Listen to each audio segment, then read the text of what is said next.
la chaîne de la diaspora congolaise. Ya merci bandeko balandi ndenge toyebisaka bino émission na bino Echo d'Angola au toujours yebisaka bino ba actualité na niveau ya monde entier, pourquoi pas précisément na Angola. Là déjà je dis merci à mon réalisateur le plus assuré Bakongo production, donc merci à toi et directement je dis déjà merci à toi mon boss Richard Tempête, là où tu es en Belgique, mon boss Nabi Kawana, et comme là yo. Dès que Kanab Sarabino le loto parler, ndenge bobisanga bolobimo na ina mekano ko lobela, ba différents importantes, ba différents conseils, le nom mekano ko lobela. Moi si j'ai na biso aux concernés, importance ya langue, biso to benga ngo lingwa, importance ya langue na mboka oyo komi, n'importe quel mboka parce que en Brazzavillois, en Kikoya pe na Gabon, il faut ailler ba pe langue ni baroloba, un Gabonais qui est na Kenya, il faut assaler là parce que ba te belé na niveau ya Angola, baza moi trop ignorant, baza ko ignorer que non ce qui na commis na bairo ya bato mangala, baza ko loba mangala ngape na se retrouver inutile ya koloba portugais o ezali kolobama et pourtant ezope ça passe to meka moi ko tambwisa moi micro ba ndeko ba meka moi koloba moi de mituna moko ndeka ezalaka. Merci à toi Bakongo, na neka kozo assurer image ndenge za kaka parce que moi na ina pe ça remercie pour image ezali ko so la peso ko bima malam. Ça plus tarder to so ndeko moko to sana ye to monier na place na ya koteka to ko zoyer sans plus tarder ameka pe nanu moi ko yebisa biso ndenge nini makambu yango ya sujet yango ezali ndeko mbote. Mbote papa bonio. Malamu ndeko ko pusa na moi awa parce que baza kolanda yo na moment où bazali kolanda yo vraiment ndeko okiko se présenter na bateau bazali kolando partout dans le monde entier grâce à Edi TV bazali kolando soki kombo benga minani ngai kombo na picha mandiango avani na Luanda na kata palanka donc mabeni la bisongo quoi balobi Pichen maniangu avandi na palanka ndiko Pichen mutuna na biso pendeza plus beaucoup tozo parler sur sujet important si ya langue na mboka on komi parce que ndenge yo zaka na Angola précisément na palanka mais ba bi palanka za ba romoko ba congolais ba congolais bazala moi mingi et c'est vrai bon palanka eza monde rassemblé ba congolais te mais ba race tout tona ba sénégalais ba congolais qui Kisasa Brazzaville na bana tupea babenga baregesa baza na kata palanka donc ezaka raté ba congolais pour palanka eza grand monde okaka sans palanka loin des ati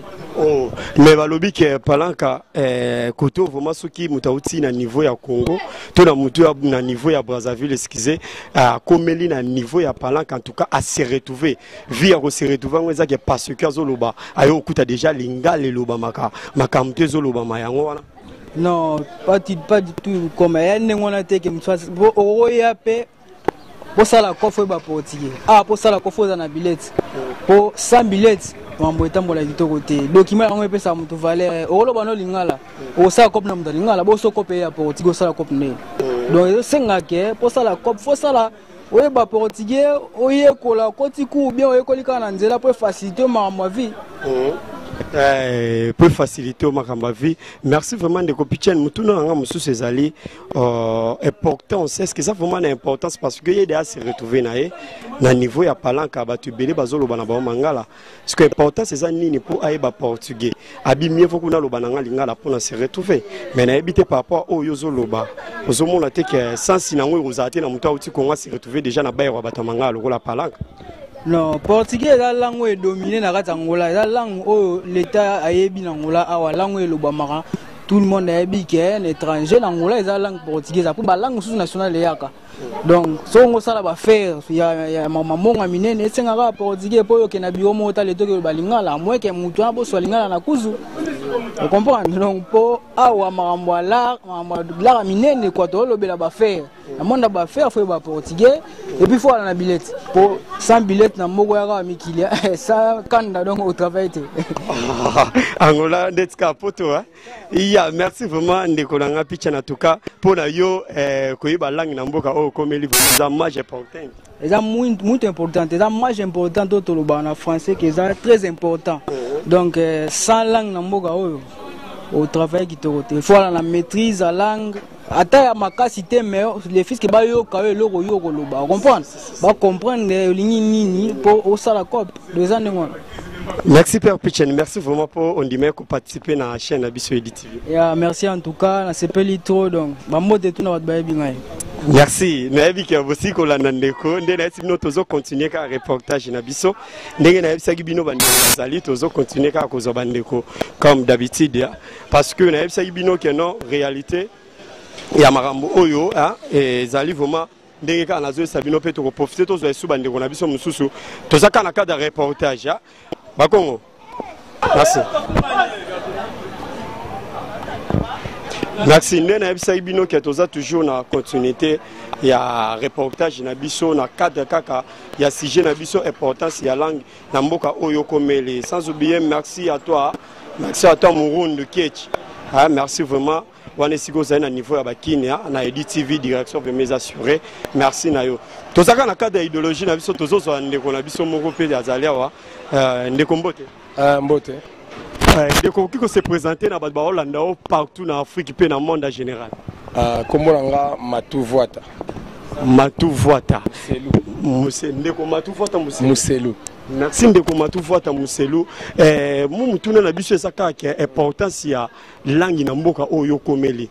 Ndeti yoza na Angola balobi ke mutu akokoma na bayero lokwa kimbangu lokwa kutena bato mangala ezo déranger na vraiment yete aloba na elingala. Ka contraire kutu ya se retrouver portugais importaté. Na ebité est-ce que ça bongo ndenge ba raisonner yango par rapport à mutu aye? Bon, question, on a encore répondre, il faut répondre, on a dévolé. Dévolé dans le sens nini. On a langue préférée, la langue au coup, il faut s'adhérer à la carte de la langue. Nous sommes en Angola, toi en Angola, tu es en Mangala. Toi en Mangala, toi en Angola. Le quoi, tu es en Angola.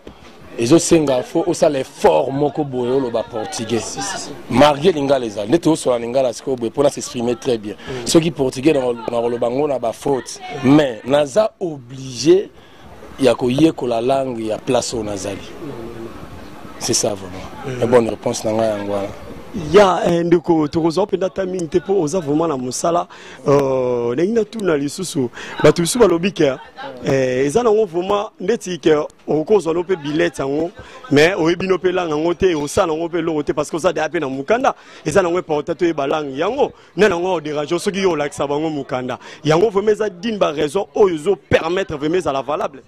Bon ndeti document muta défendre document na ce document ba commune en lingala te ba commune en français te ba commune en portugais ça nous montre que il faut défendre document aux anango na langue ba commune kuna donc ce document c'est bien pour na aux avantage ya tambo bongo langue siko est très important plus que document pour langue de faciliter s'exprimer très bien biso ba mangala to solara trop mangala potentiellement na kutana camarade nanga connaissance nanga poto beta langila na biso bientôt sur la toza na rapidité mais ce qui est important la langue et na pays à battu aux obligés faut y que la langue au pays wana elobaka baba lo biso komi kutu na mboka to na bairo oyo déjà linga les olobama mingi ezalaka na vraiment na importance te s'adapter na portugais oyo kutu wana te wana pena bandeko bazolo bango o ba okanisa surtout ba salaire. Nous sommes en Angola, toi en Angola. Angola, langue préférée, la langue nationale, la portugais. Donc pour s'exprimer bien, autant bien, vivre bien en Angola, il faut y être la portugais. Donc on est obligé de faire la portugais. Nous sommes au Congo pour s'exprimer bien dans Biron, dans Bisso, dans il faut le français. Malgré tout les langues nationales, mais la langue internationale français. Mais en Angola, il faut, c'est obligatoire, mutua y est la portugais. Quel que soit comment il faut mutua y est la portugais. Pour défendre lobby mukanda en tout cas merci de koto sepel penda ko yambayo na chaîne Abisso Edit TV. Tenga pe na sepeli mais so ko saliwe na pesika mbote makasi na lifanto nanga Myriam Mevwata. Myriam Mevwata papa tindeli mbote esiko zali ndena esibino tozaka toujours na carte ya continuité toujours ya reportage. Merci à toi Francis Kaluma. Francis Kalula donc merci à toi mon chef. Wana na niveau bakina en tout cas toi kana carte ya continuité ya masolo suite après. Ya nene na bisa bino tozali epande ko na biso ya réparateur to kutika na maison azobongisa ndeko mbote ya mbote ndeko bazolanda yo na chaîne na biso Edi TV partout na monde kombo nani soko ko se représenter na bato ba yebi bon nga pena kombo na nga maître Steve Moda naza sapatero maître Steve Moda na bonyoza obongisa sapato ya na bongisa bena sapato maître okiko limbisa biso mo muke mutuna na biso ezali importance ya langue na mboka oyo okomeli na mboka oyo okomeli importance ya langue est-ce que langue ezoko aider na mboka oyo okomeli importance nango bon importance ya langue pe na mboka langue eza na valeur poso comme na mboka eloka liboso il faut luka oyeba na langue po ya umte peso ba avantage ebele po tambola na mboka bien neti biso bata misala tokutana pe na bato bayebi neti portugais bon mingi na ngola eza portugais tokutana na bato bayebi portugais donc sora côte neti na maison bayo ça sapato mona mingi portugais soit lingala ebte faut koyeba kosola na epo ezala bien mais po na nga pe na mona langue eza na avantage balobi azui na pe document bon importance la langue rose ani so idam d'azui pe document bon rose document mais yeba pe ko défendre ngo neti na ngola bozaka ozu document mais oyebi ko défendre ngo te problème c'est yango wana po ozotambola na document ba rokango na ndeto benga defa immigration quoi bakangi yo siko document oyebo défendre ngo te ko défendre document ndenge ni tomona batebe ba kama document bazu document bakati po ayebo lo bate ozu document même bondia oyebi te okewapi oyebi te parce que pourtant ça document za nini yango langue eza na avantage dans nos avantage oyeba langue sima au bandi ma document pour ce point bilingue le mot de traiter document na au calme pour langue bango bazolo ba yo zolo kango merci tozana o maître tozana yo na tikela mutuna mo tozana yo merci na profite occasion européen sambote na mochifa wana yo merci à toi Patrick Mangoma on a déjà assurance na biso na niveau Edi TV na kini wana donc il va contrôler ba faire merci non pourquoi pas à toi mon boss Richard Tempête na Belgique merci na biki comme là maître yo lobi ke bako défendre est-ce que yo ningo za bo ningo zo sala boy oza na communication pe na ba kilio ba lo ba portugais bon za na communication mingi na bango donc bango ba lobi boy ba tuto yambi ba lobi na biso boy ba ko on contredire ngati je pense que mon caméraman a contredire ngati ba lobi boy ba lobi ke okoloba yango effet ke oloba na ba erreur wana yango ba préférer na ba mi imiter so combiner na ba erreur ba tamangala bazali loko na kimbangu loko na mabor loko na palaka de à s'adapter na lingala à se retrouver na ekazana na Congo te biso pe tolo bango na ba erreur mais tokenda na ngo bon mais so kutana mutu o ayebi langue tango zo ba erreur a korjo mbala moko olobi bo mbala moko o soigner langue na yo abongo yo mutu obengisi déjà komi mutu yo bengisa komi akute yo na palanka alobi dana se retrouver na importance à langue mais nga bena ti bato na bengisa lo ka liboso penda na yebisa bango il faut langue en plus na bengisa mingi ba yebi penda langue e musu pe ko leka ngai ya solo langue pe kola makasi to somona bela ke no petit plazo défendre langue yo mo kuto zokamwa conseil nini oko pesa na batu nyonso o ba Hollanda yo partout concernant o ba négliger langue o nyonso ba langue na importance te bon conseil na pona bato ba négliger langue ba sala erreur makasi grande erreur grave poto zomona lelo bazokanga na nzela ka ndeto tambola bo mbila sikila na nzela ala ngolela ba place bele mbila sikila ba kangi yo boye batunyo question mo boye oyebite ay bazu ba tiona camion za pena na document mais ba tiona camion mbala moko pe question o rappeler ba question o pe ya mukie et na o pe question grave te question grave te musu batunga kuma chama kombolo nani oyebi yango te c'est ça mukanda makamni yo solo boy ebele baza mukanda ba yebi yango te même ngambo za mikanda ne po de famille nga tunanga eza mukanda biso so to mona ko te aza mukanda tunanga so ngambo za mikanda mais c'est normal sera kangio atoka ngambo za mikanda on comprend na rotne de filiation eza papa maman famille on comprend yo oyebi yango siko se bazio ba kangio ba te de faza mabe boda boy ngakuna kina document kangio beneza normal il faut pas refouler yo mais nga sikoyo na ebisaka bato oyo pendake non azo kopesa langue valeur en tout cas mais ato pesa langue valeur en plus na ngola so yelo ka liboso wela na oyeba na langue pour so yebi langue ozana complexe lo mo te o défendre manga mutu ozana avantage biso te ba langue dans cette méthode lo ba ngo ka rapport na nini ke non pour to zana ka chamboko wazo ba langue pour en place musupe ngalo yo kango te si ya pour ko ta ba place belé ngalo tikali ko yo kango te mo lobi ka portugais même pour comprendre non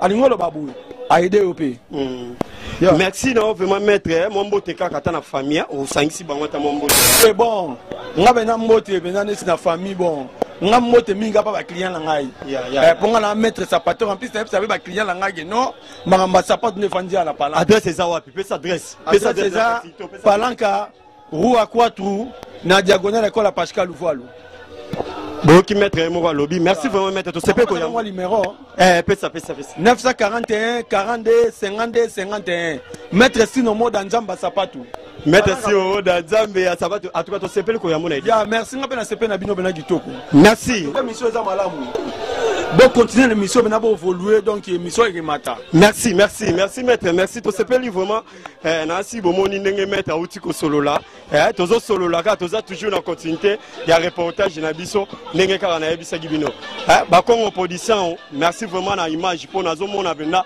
yo nozara seigneur yoza seigneur pourquoi pas à toi Carlos Nzambe Amai Carlos Sumu Nzambe Amai yo ebika ndenge zalaka ndenge na yebisa gibino tozali kaka ko continuité na moni pe ndeko mo lisusu foto soye ndenge na yebisa gibino et après Télévision, la chaîne de la diaspora congolaise.